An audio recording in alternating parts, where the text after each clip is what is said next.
Welcome to Between Two Chairs, Demystifying Commercial Real Estate, the podcast that brings you the latest insights and trends on the South Florida commercial real estate market, with your hosts, Fernando Arencibia Jr. and Jennifer Wollmann.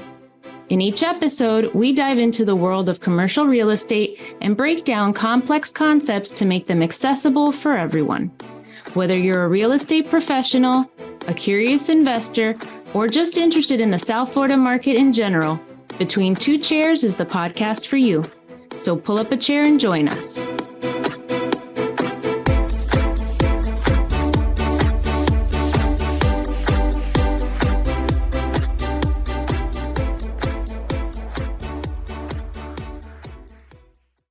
Welcome, everybody, to Between Two Chairs. Today, I'm so excited because we're interviewing only our third guest. So That's you're right. number three.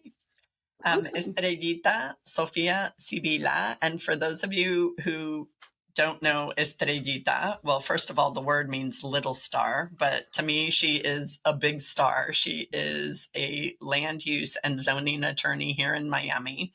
And I am grateful to George Guerra of RESF, who got me out of a bind when I'm like, I can't find my other land use attorney is too busy. Can't take my deal. I need another one. And they're like, oh my gosh, Estrellita's the best. I've known her for forever. And I now have a new wonderful land use and zoning attorney. So I know you went to Estrellita, and that is her name. It's not Estrella, it's Estrellita, because when I refer her, I always get a call going, wait, is it Estrellita? And you just have her marked extra special in your phone because you love her so much? Or is it Estrella? And I'm like, no, it really is Estrellita. And yes, I would probably do Estrellita if her name was Estrella, because I do love her that much.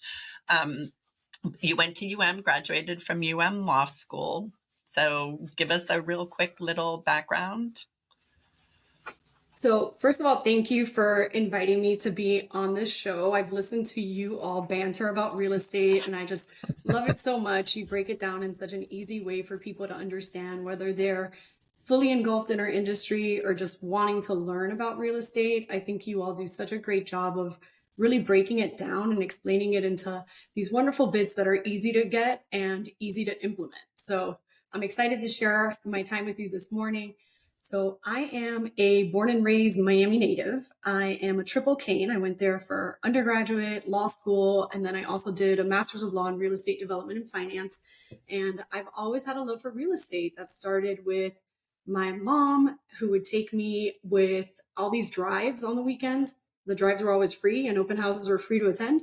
So it was a fun way to get us out of the house, to spend very little money, but also educate us on property and seeing, what's out there and what we could strive for ourselves, for our families, and for our clients in the future. So my start was that, going to open houses and getting to know different types of property. And then my father's been an investor in real estate. He's also an attorney. But over the years, he bought different properties, both in residential and commercial. And he used to take me along with him and take me to these different commercial properties. And he'd say, well, what do you like about this one? What don't you like about this one? And it was always really interesting, the perspective that I would bring. I was, maybe 10 years old at the time, but I always had something to say about it. And over the years, it just always made me, I think, a better attorney, a better practitioner, and just someone that was more open to understanding that everybody brings a fresh perspective to the deal, even if it's a 10-year-old. So that's kind of where I got my start in real estate. Of course, my love for it just has continued to grow. I love building community, creating places where people live, work, and play, and also creating the community fabric where all of us really get to enjoy not just the places, but the people and the opportunities that we can all engage in.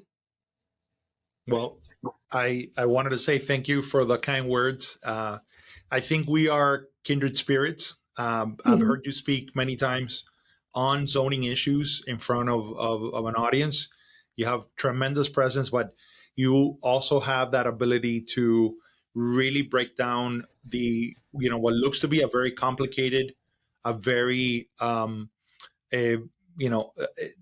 purposefully difficult process that you have to engage into something that is very direct and simple. And, I want to ask you about that, the ability to take that complexity to the to break down for what are the most important elements, especially when you're dealing with zoning. So, you know, you go to UM, you get your law degree, you have this love for real estate. You know, how does was it a purposeful direction in your life to do zoning and to get involved into land use? 100%. So I used to watch, and I'm gonna basically confess the level of nerdiness that I entail. I love So it. I used to watch the zoning hearings at City of Miami, and I thought it Okay. was awesome. And I loved watching it because it was the future. My mind and my personality type is I'm an ENTJ. I think I'm a futurist. I could deal with things that aren't here and see how to get from A to Z. And I think that's what makes me a very strong lawyer in this particular area. And for me, I just love to see it. I watched all the hearings. I was like, oh, this is amazing. This new project is coming. And at the time, one of my mentors, Lucia Doherty with Greenberg Trorg, she was at the top of her game. And every single project that she would bring before the commission, she'd get a round of applause. And it looked easy, of course. But I didn't realize that it was months and months and months of work that went into the project and the application before you actually got to that commission hearing and the presentation. She made it look easy because she was super seasoned, an eloquent speaker, and just a wonderful lawyer. And I learned so much from her in terms of how to present before these commissions, just from observing some of the folks that were the best in the business. And to me, I always loved dealing with stuff that didn't exist. And I loved seeing, a little square patch of grass and imagining, what we could have there, and seeing, someone with the idea and really the fortitude to move forward and take that risk and present a new project and be the sort of creator. You know what I mean? It takes a lot of creativity and a lot of intestinal fortitude to move forward with some of these very large projects with very big dollar signs involved. And, Yeah. It's a very type of special person. So he didn't admit it, but he also loves to dive into zoning maps. He says he geeks out on them, and he has a speech that's memorized because he's told it over and over about Little Haiti. And when Little Havana, when he started to dive in Little Havana, and he's got this, it's not a screensaver, but to me it seems like it is because we pull it up so much as an example of zoning and how you can find out a history of an area, not only where it's going, to your point, in the future, but where it's been and how it got to where it is today, and what makes a certain area either a great community or a great community with potential to like raise and redo and get it right. So he was super excited when we said that we were going to interview you. I think what I love most about zoning is you really are working in the history of the area, but you're also working in the future of the area at the same time. So you have to be respectful of what the history is in that particular area, not just the parcel and the block itself, but the neighborhood as a whole. And then also look at, in the future, what is our desire for that particular neighborhood and how do we want to shape it? Because our built environment is the largest shaper of how we're going to engage in that neighborhood. And, whether people are going to be attracted to come and stay or if they're going to just, drive on by. So we need to be very intentional about that in the developments. And that's really been at the forefront of zoning policy in our larger cities throughout Miami-Dade County for over the last decade, you know what I mean, in terms of pedestrian friendliness, more sustainable type development, projects that are more mixed use so that we do have that variety of everyday retail at the ground level and, services at the ground level and residential above. So it all goes back into really creating that fabric of the community and understanding how our built environment is going to dictate how we use these spaces in the future and how our community is going to grow in the future as well. Yeah. Great. Thank you for that insight. And so you went to I'm trying to remember when Miami 21 was implemented, but that was done by Elizabeth Plater-Zyberk and her husband, Dwayne. And what difference do you see between like a Miami 21 zoning and let's say an area that's not in Miami, that might be an unincorporated Dade and doesn't have as intentional and more updated zoning, because Miami 21 is fairly recent, whereas Right. Miami-Dade's zoning code overall is fairly low. So Miami 21 is what they call a form-based code. So it's basically takes larger intensity, moves it to the corridors, and then has a step down effect as you enter into more residential areas. So being a form-based code, what they did was in zoning ordinance 11,000, which was a predecessor to Miami 21, in that code, you had a lot of incompatibility because you had what was otherwise the C1 commercial zoning, and that was abutting what would otherwise be an R1 residential single family.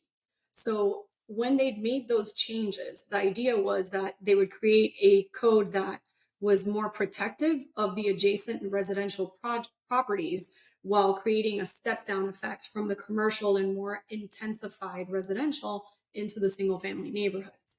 The other thing that happened too was that we used to have a process called a major use special permit, which was a permit that was required for basically developments of a larger size. They had different minimums, including if it was over 200 units, it had to go through a major use special permit. So those were the ones that were going to public hearing and had a lot of the feedback from the public. In Miami 21, they did away with the major use special permit process, giving a little bit more certainty to the developers with the properties that they were looking to develop, but brought in some other types of administrative approvals that were oftentimes necessary and companion to go with that project so that you can get better design, better floor plates, etc. So the county hasn't necessarily done that large overhaul throughout the entire county.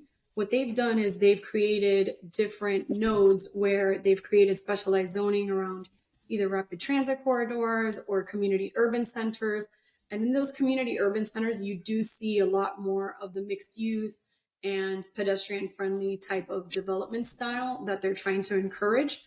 It's a little tough because, as we all know, Miami-Dade County, it's all of the unincorporated areas, and there's about 36 different cities. So we end up with sort of like the cheese left as opposed to the holes that would be the cities in the Swiss cheese. So it becomes a little bit difficult on how to create, one unified zoning plan when there's so many different adjacent cities or particular nodes that stand alone and are easily differentiated from the greater whole. Yeah. I remember reading it was a book by Mayor Manny Diaz when, and in the book at the start, there's actually the introduction is by Mayor Bloomberg in New York. And he tells them, the best advice I could give you is when you go in there, you don't know what you don't know. So if you have a big idea, it's your first 2 years where you want to really execute that big idea. And I think that, working the Little Havana area specifically, but really the city of Miami, I've seen a transformation that is due to Miami 21, zoning code, which I love. It's also appreciated from the point of view that it is understandable, right? It's clear the direction and the growth, and that there is a plan for that pathway. And to Jennifer's point, I always look at what I love about looking at a zoning map is that you could really begin to learn what an area is, and to your point, what an area was, because you could see where all of the old, the big, a boom in construction in 1925 was, and you see all of those center hallway, 2-3 story, 10 to 15 unit buildings that were built in that time. And then there is no boom. But then all of a sudden between 1960 and 1979, you have these garden style, 2-story, 6 unit buildings that pop up. And then you look at an area that has, a major transit corridor. You're surrounded by large centers of employment. And so you kind of begin to see the future growth and potential of an area from the point of view of an investor and the point of view of that growth. But, every time that you are planning to develop in South Florida, right, we have 30 different zoning codes based on all the different, municipalities. And, there are certain municipalities that have developed a level of, reputation for being very difficult to build on. And so before getting into some of those specifics, I wanted to ask you, when you're tackling, difficulties in, turning what is on the page, right, into reality, right? And you're dealing with, and this is why I think you're there's a lot of magic in Estrellita, which is that you have to deal with politics. You have to deal with, having an engineer mindset on how do we approach moving what is on paper to its reality and the interpretation of that, and then you have to deal with really the people that work in the planning and zoning department and their own vision of how they interpret the code. What I wanted to ask you is, from your opinion, when you're dealing with a municipality that is difficult to develop, right? Is it the result of the code is not written well, or is it that the implementation is not carried out efficiently? Where do if you had the magic wand to be able to solve those issues in a planning and zoning department, would you start with the code, or would you go straight into how that code is implemented? So this is a great question, because there's no easy answer, right? There's the folks that create the law, which sometimes are not necessarily architects, engineers, and practitioners. So we have those two forces that are sort of against each other in terms of, and I'll give you a great example. So a great example is in Miami 21, there's a requirement that there be a 15-foot deep parking garage liner, right? So you see all of these developments, and I'm sure you've dealt with some of this retail that's on the first floor or on the outer floors of a parking garage, where, if the developer was building the least required 15-foot depth, that 15-foot depth doesn't do much for any sort of retailer, any sort of office. It's very difficult to put in an actual user within that space. So, of course, it was being designed so that you were putting in the minimum required by zoning, but then what's the effect is you have all this empty ground floor space for lease forever that's unusable to any end user.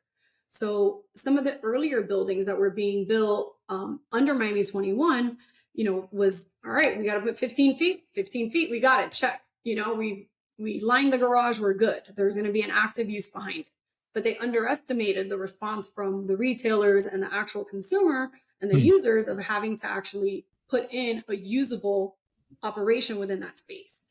So that's a good example of where, politically, the idea was, we don't want to see the ugly cars in the parking garages, and we don't want the exposed garages. Legislatively, they're like, no problem. We'll require a 15-foot, active use liner. Practically, nobody in the market on the real estate side can use a 15-foot depth of a space, because you can barely put anything. So that led to a lot of empty space. And then it led to the response from the developers saying, okay, well, 15 feet is not going to give us usable, leasable space to anybody, or sellable space. We need to make it larger, even though the minimum is only 15. So that's an example of where, the legislation and the actual needs of the real estate community and the changes between the architecture and the legislation don't really match up to the actual needs for the end user. So that happens a lot. The other issue is that the folks that write legislation, they do their best job to anticipate a lot of these issues. Sometimes you can't anticipate them all. So there are provisions in the code that, let's say, for uses that are, not enumerated within the list of uses, there's a provision that says the zoning director may, by interpretation, interpret if this use is compatible. So there is some wiggle room, so to speak, that's built into the codes, so that the administration does have a bit of wiggle room to make interpretations that are still consistent with the code. Now, will they make those interpretations? It's very difficult, because what anybody sitting in government and they don't want to open the door to things that will create bigger problems. So it's often that there won't be an interpretation if there is a fear of opening the door that would lead to, letting the horse out of the stable. So the preferred method would be, okay, we can't make that interpretation, but go and see if you could get a code change. The code change is difficult, because, of course, you need then a sponsor. You need to deal with a commissioner to see if they're even willing to sponsor it. And then you need to work through the administration process to be able to work on the legislation and see if that gets adopted. It's always a very difficult push. We've had to do it on many occasions. There's been occasion where, as an industry, we've gone to a city and said, this does not work for our industry. We need a code change, and we want to approach it holistically, not, for one particular person. We want to address it as an industry. And I think those are the changes that are most successful, is when we have, an industry in totality that comes forward and says, look, this doesn't work. We need to address this. Let's have a workshop. This is actively done. We've done this right now, even in Miami-Dade County. We have a quarterly meeting of workforce housing and affordable developers and land use lawyers, and we meet quarterly with the county to go through different legislation that's either been adopted, or even now with the Live Local bill, the implementation of the Live Local bill locally, how that's going to work. So there's always opportunity through staff to have those discussions, and they're very open to understanding, what the limitation is and how can we create a workaround, and what does that workaround look like. So I think that's really interesting because, sorry, I'm hearing an echo again. No. So that I can't hear my own voice. You could take over here. I don't know why. But so it's interesting because you point out that some of the best intentions, right? For example, the 15-foot liner, that the reasoning behind requiring it was good, right? It made sense. But then when you put it in practice, if they had had the right people at the table and asked the right questions, they would have realized that there's no demand for that type of space. So I think what you bring up is super important, that when these rules are being made, who are you going to have at the table to be involved in that discussion, so that once something is passed and they don't want to change it or make exceptions because they don't want to let the horse out of the stable, it's a lot harder to do those changes then, right? With Miami-Dade County, our zoning is ancient. So you say you meet quarterly to do changes in our old zoning based on the Live Local Act and some of the items that I believe Mayor Living Cava passed also related to affordable housing. In your opinion, is that the best approach, or should Miami-Dade County really be looking at how fast we're growing, where we're growing, what our needs are? And the reason I ask that question is because I feel like Miami-Dade goes in these huge growth spurts and then contracts with very little thought to planning. Recently, cities have started thinking more about, to your point, creating community and who's going to live there and what it looks like. But I don't know if the county as a whole has. And so now with like this Live Local Act, what is that going to look like? Does that just mean there's going to be all of this affordable housing built everywhere in like a land rush, right? Without intentionality and thought being put at it, because there is a housing crisis nationally and especially here. So the workshop that they host, so first, the zoning code is a living document. It's being amended constantly. Every single commission meeting, there's legislation that's being proposed and is being amended. So it's a constant living, breathing document. And there's always little bits of pieces of the code that can change overnight, so to speak. And by overnight, I mean with proper notice, the necessary Overnight, days, 6 months first later. and second reading of the ordinance. But Yeah. you know what I mean? And in terms of, what was law, 2 months ago may have changed, and it's now being implemented in a different way, which is why it's always very important to stay on top of the local jurisdiction and whatever changes that they may be working on. Miami-Dade County has a whole department that just works constantly on legislation for planning and zoning. Now, they're gonna sort of elevate the issues that are more impactful across the entire county, or issues that the public has brought up repeatedly as a matter that needs to be addressed. Our developers group that meets quarterly is specifically to workforce and affordable housing developers as they're working through the different projects and the different incentive programs that the county has, the different development programs, any changes that they may have for funding either at the state or at the county level. That's all holistically addressed in that workshop and that forum. So it's not just from the zoning aspect, it's also from, public works with water and sewer capacity issues and how that would work. Our next one, I believe, is going to include somebody from the property appraiser's office, since we have in the Live Local bill some property tax incentives in there as well when it relates to affordable housing. So it's very holistic. And I think that group does a great job because everybody speaks freely. It's, sometimes people are complaining intensely, but it's with good cause because, if the policy is we want affordable housing built now, but we have all of this other red tape that prevents us from getting there, we're not meeting those policy objectives.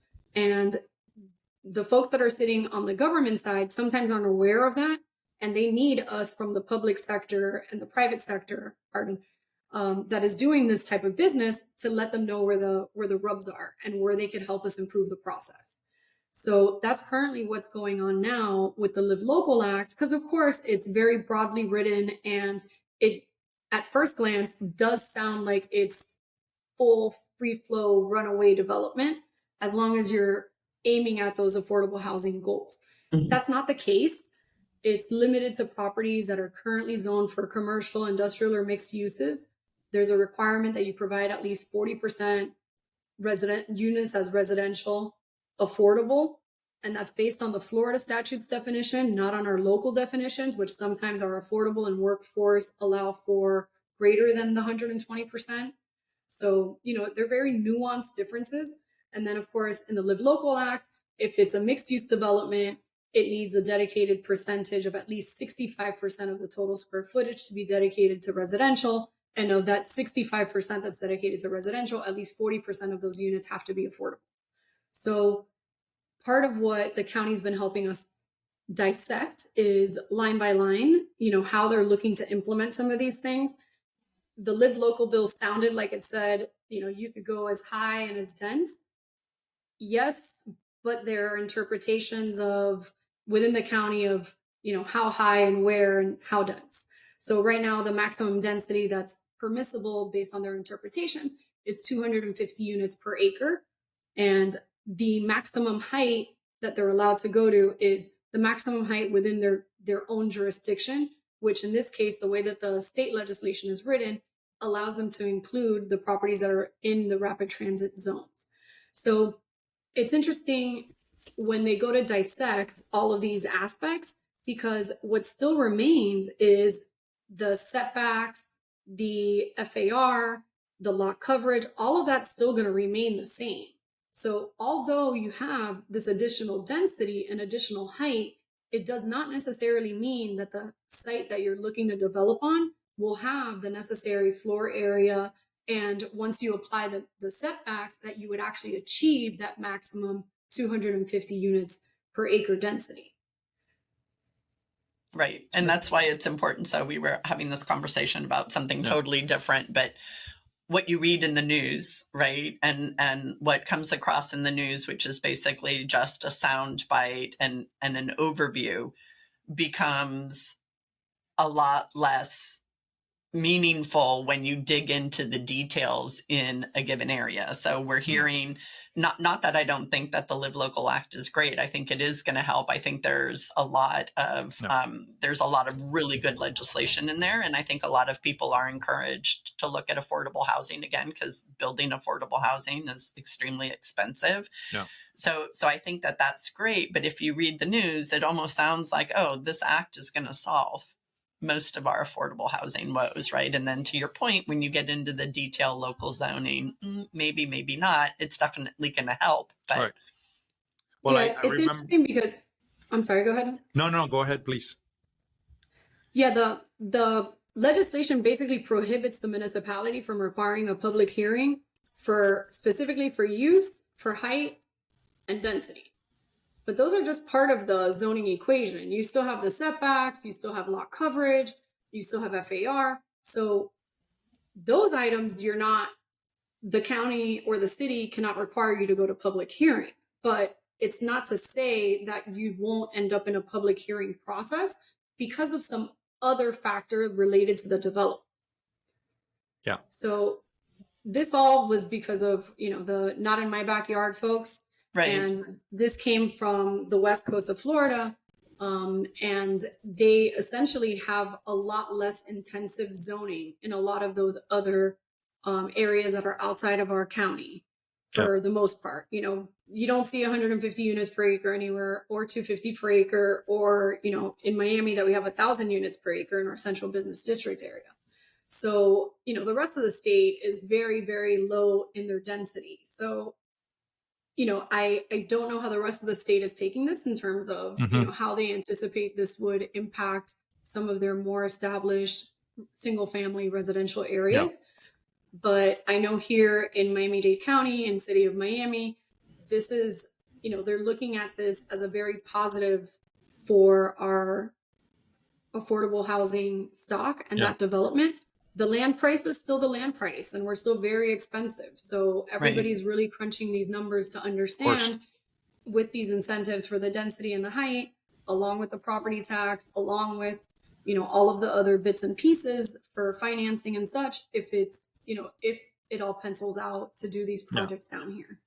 We're noticing that a lot of, owners have, the moment the act was passed, that, they went back to reevaluate, right, what they had and what they were going to, do with the properties that they owned. And, we even had a couple of clients of ours that were looking to, sell some land, and now decided to reevaluated it from the point of view of applying, the new law. It sounds to me that you are having, at least the planning and zoning departments here in South Florida are having a purposeful approach to evaluate it and see how do we implement this. We have heard that there are planning and zoning departments throughout Florida that are not even looking at it. Right, they're being very difficult in its application, and partly it's because of what you mentioned. It's so far removed from what they have allowed in the past. So I know that there's always tweaks to a bill, and we should expect that there's going to be some upgrades in the next legislative session to the Live Local Act. I wonder, because you just reminded me, many years ago, early in my career, I was walking Little Havana. We were looking at a property, and I remember the way that the agent was marketing the property. They were just going off of 150 units per acre.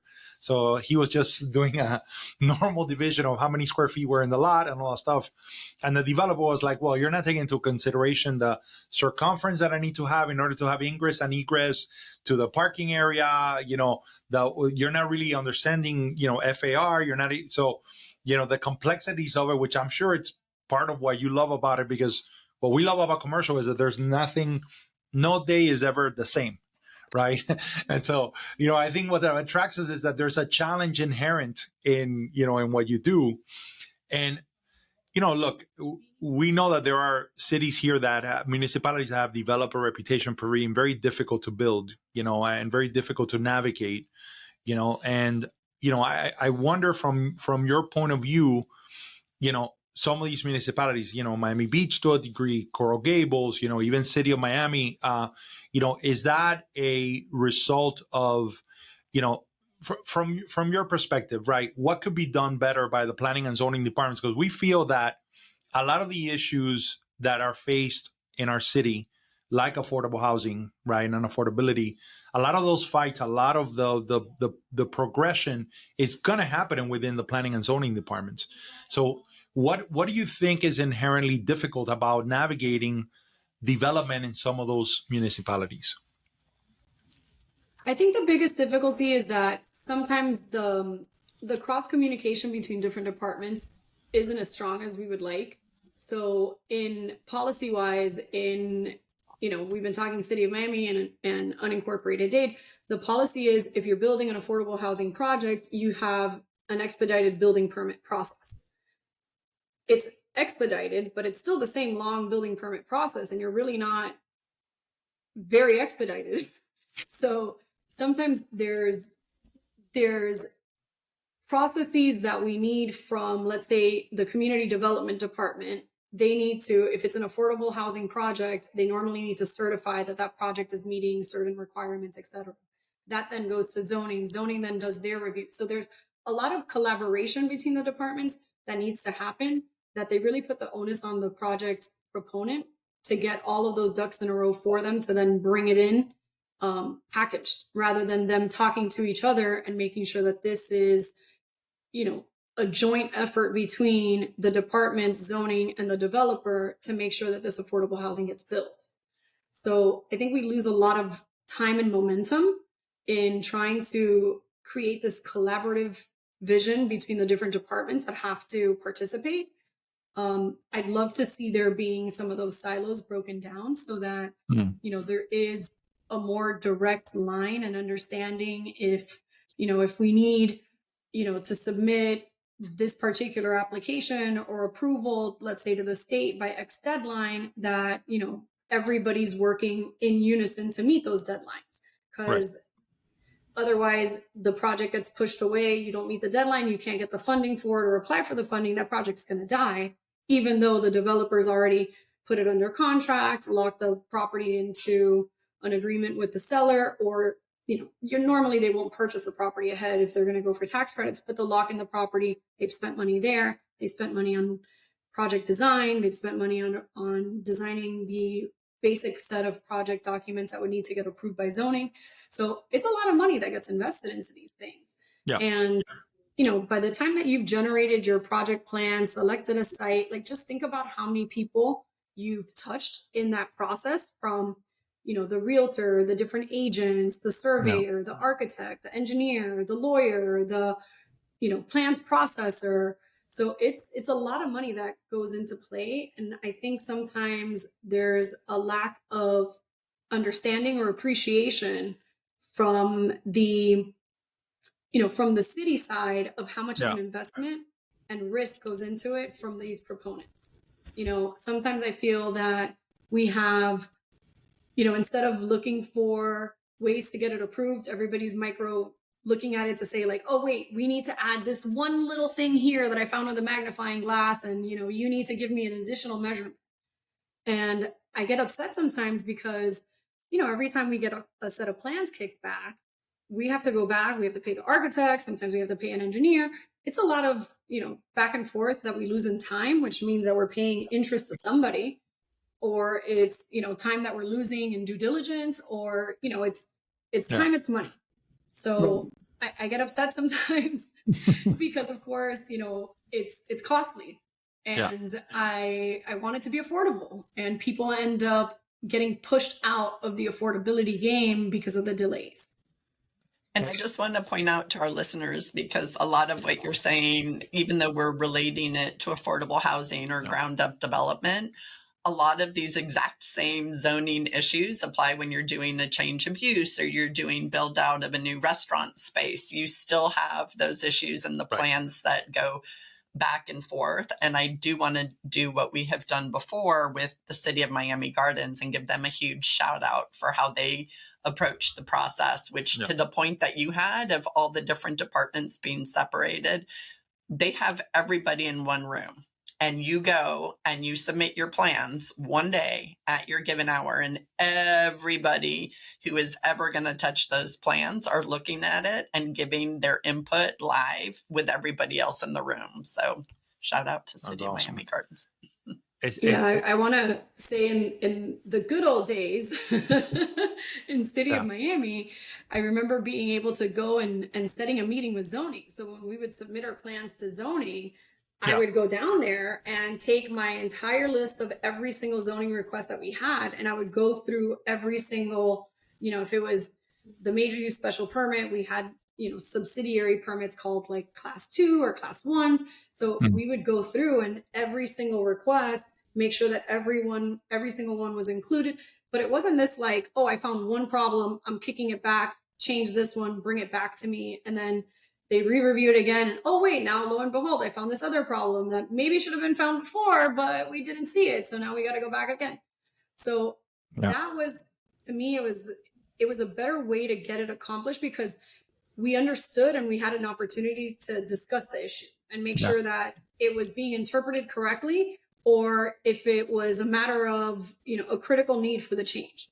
And, it took longer in terms of us one-on-one with staff at that juncture, but I think it saved us a lot of time and explanation and misunderstandings when you just get, a denial and some obscure comments that sometimes are not really Yeah. giving you the full gist of the picture of what it is that you need to Right. correct. Right. Now, can you tell us why that changed? Was it because of COVID and not working in the office, or is it all because everything went online?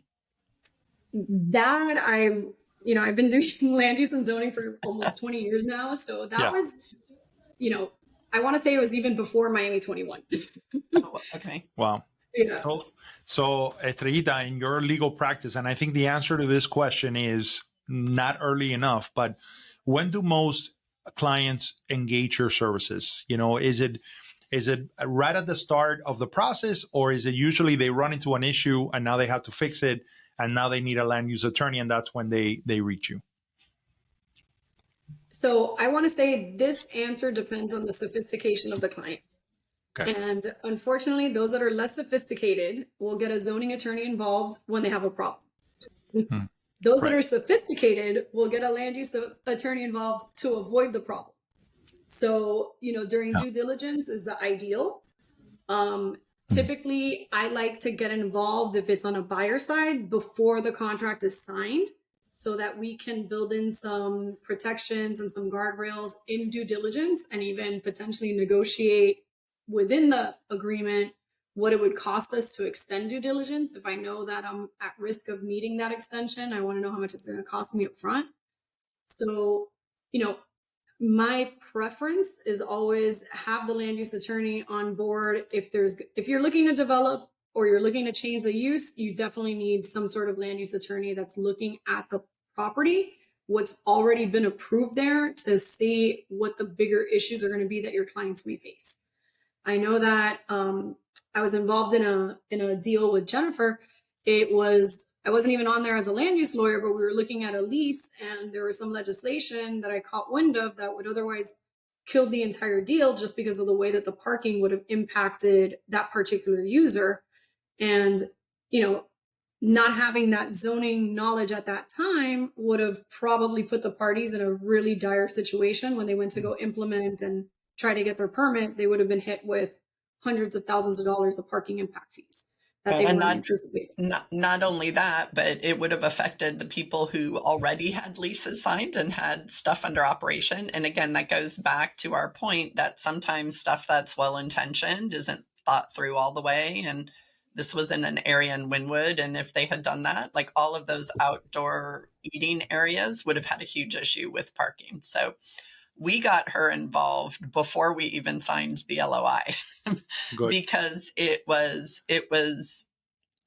wasn't your regular building, and it was a change of use, and there's a ton of construction going on in Wynwood. So there is a lot of zoning, and to your point, the little pieces that are constantly changed. And I felt so much better that my tenant was definitely somebody who really appreciates land use attorneys, and got her signed up before we even signed an LOI.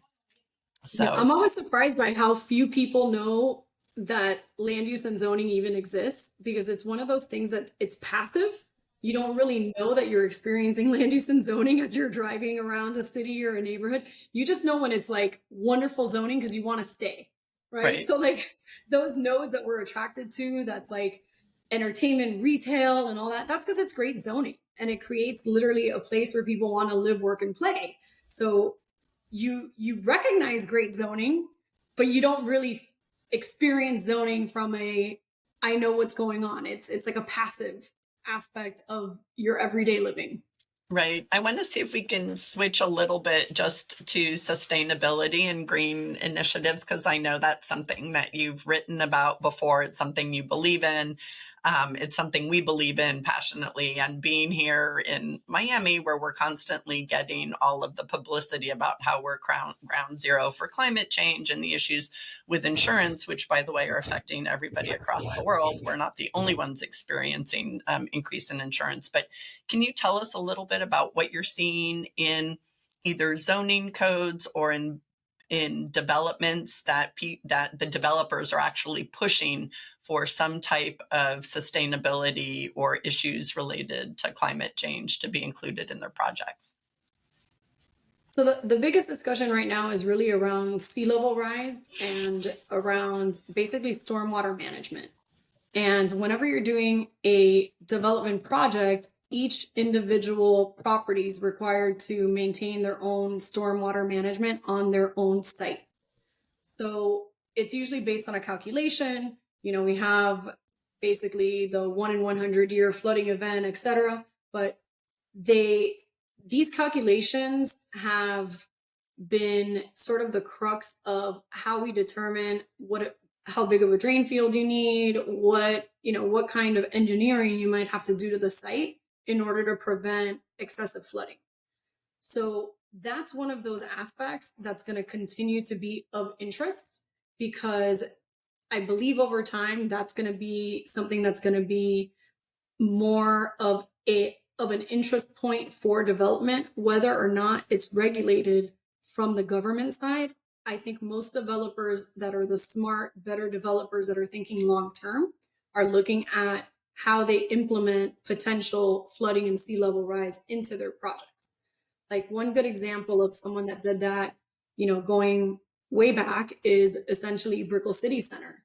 The way that Brickell City Center is engineered is they basically have a whole entire concrete square inside another pool of water. So if water does flood, it floods into the pool that's underneath, and it doesn't actually flood any of the underground parking. But that took foresight, and it took a lot of engineering, and it took a lot of money. So what we're seeing also is folks that are doing passive landscaping design so that it will alleviate potential flooding onto the actual site. So for example, if you're along the waterfront, features that allow for pedestrian walkway, then some sort of landscaping feature that goes up intentionally, and then some sort of other dip, so that if the water is to rise above the natural seawall line, then there's some other levels before you get to impacting the built environment, and then there's somewhere else that would catch and have like a reservoir effect. So, and again, the better folks are creating these into things that appear to be externally as an amenity, right? So now you have a large dog run with a park that's hilly, and they have, more places to run or whatnot. But really it doubles as the amenity, but also an infrastructure improvement. So I think we're seeing more of that. And that's all, by design, purposefully by design. Right. So for example, would those require zoning changes or some kind of change? Because again, these are forward-thinking developers.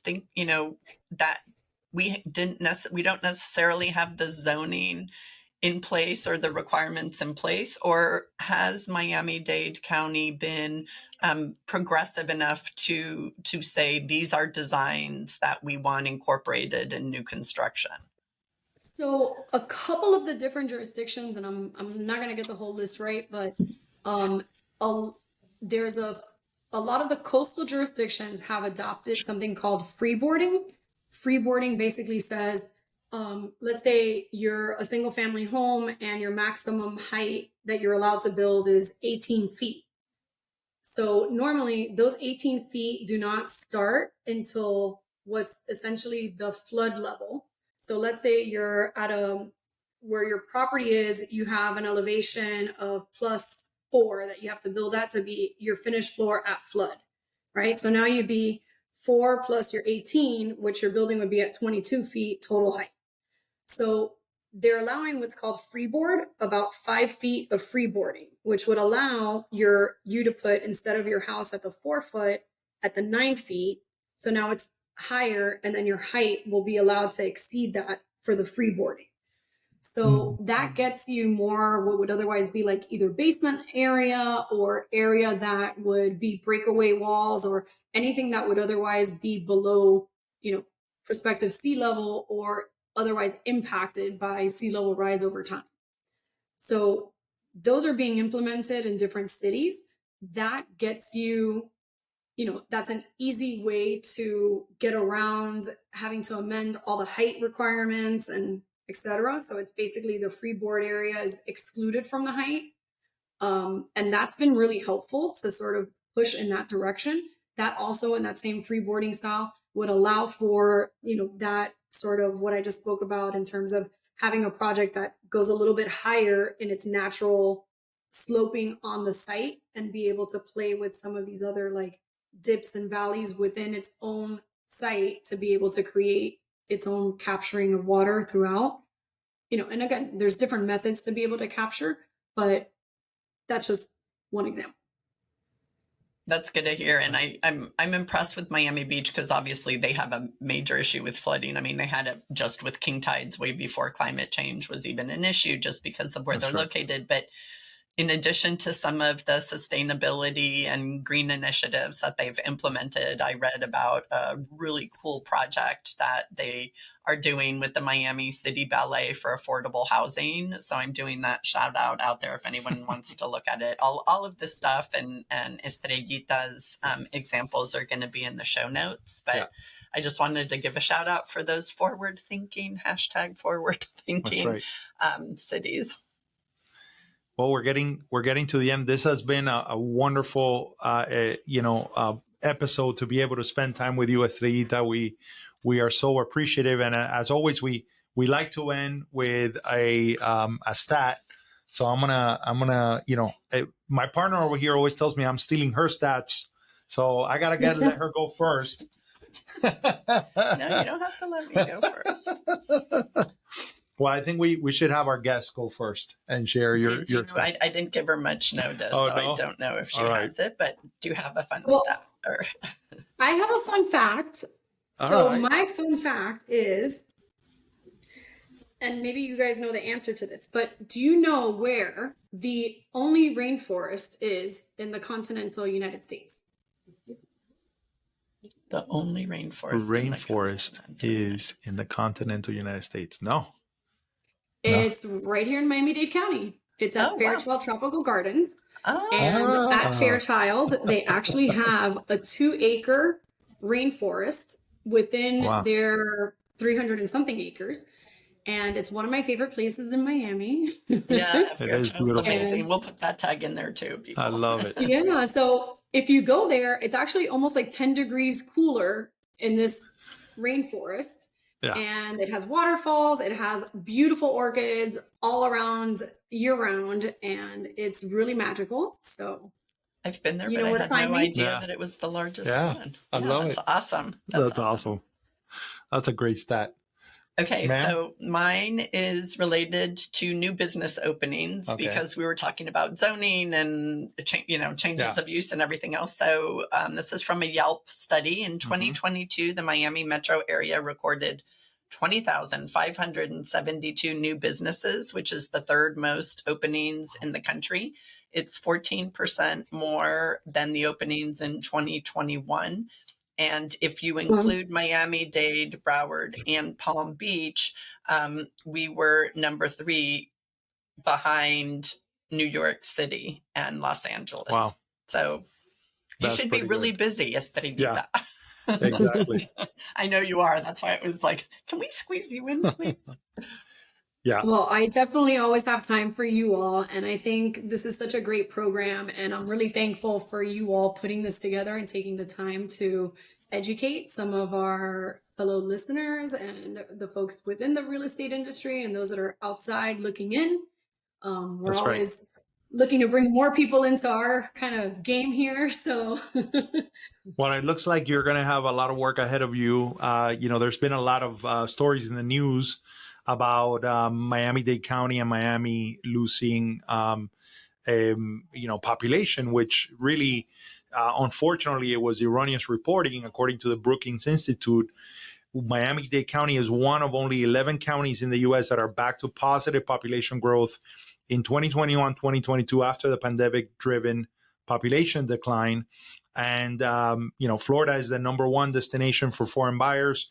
We know that 54% of all, foreign buyers buy in Miami and buy in South Florida. So, there's a lot of work ahead for you and for all of us in our community of real estate to make sure that we take care of people, to make sure that we give them, affordable opportunities to remain a part of the fabric of our community. And, we appreciate everything you do and your time. And it's been a wonderful pleasure. Thank you, Estrellita. Now you know why she's a big star in our book. Yeah, exactly. Thank you, Fernando. Thank you so much, Jennifer.